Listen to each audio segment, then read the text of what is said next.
Meantime, government gone wild. Buried in California's new state budget are millions of tax dollars set aside to help shield illegal immigrants from deportation. All this as the state braces for a $1.6 billion deficit.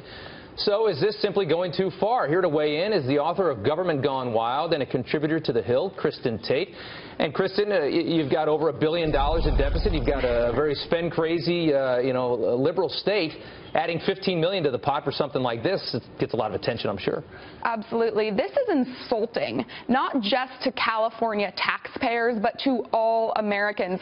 We are a nation of laws, and now California taxpayers may be forced to subsidize partisan legal battles against the United States' efforts to deport illegal immigrants, folks who broke our law by coming into this country illegally.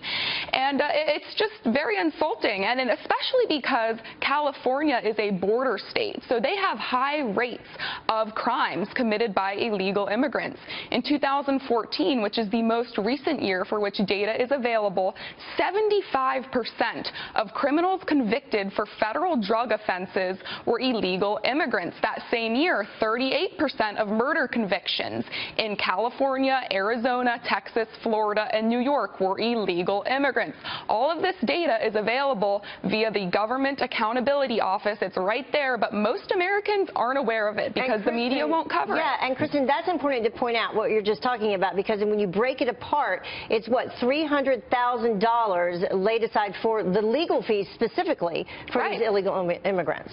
Oh, yeah, and I mean, think about how insulting this is to families who have lost loved ones due to the crimes of illegal immigrants. What is Governor Brown going to tell Dan Volcich, who lost his son after he was gunned down by a four-time deported illegal immigrant who previously served 5 years in prison for attempted murder? What is he going to tell Anita Shaw, whose son was also gunned down by a gang member illegal immigrant who just got out of jail the day before that? And also, guys, as you mentioned, just on an economic level, this is kind of absurd to think about. You know, California is about to run up a $1.6 billion deficit. Does it really make sense to spend millions and millions more for this partisan effort? That's certainly true. I think some on the left would say, and I want to hear your argument to this, that, first of all, California, I used to live there. It's a state that operates on illegal immigration. I mean, they do a lot of jobs. I mean, it's very, I don't know if they could function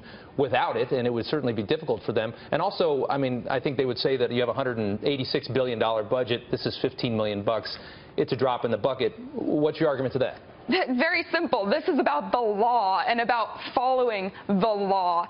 And I also want to point out the way that the governor kind of brought up these spending proposals was kind of sketchy. You have to leaf through 38 pages of the state budget to even find these spending proposals. It's almost like he wanted to just slip them through or hide it. Yeah, and they're not the only state, though. These similar bills have passed to pay these illegal bills. They've gained approval in Providence, Rhode Island, Austin, Texas, and Newark, New Jersey as well. So California not alone in this. Right. Thank you very much, Kristin. Appreciate you joining us this morning. Thanks, guys.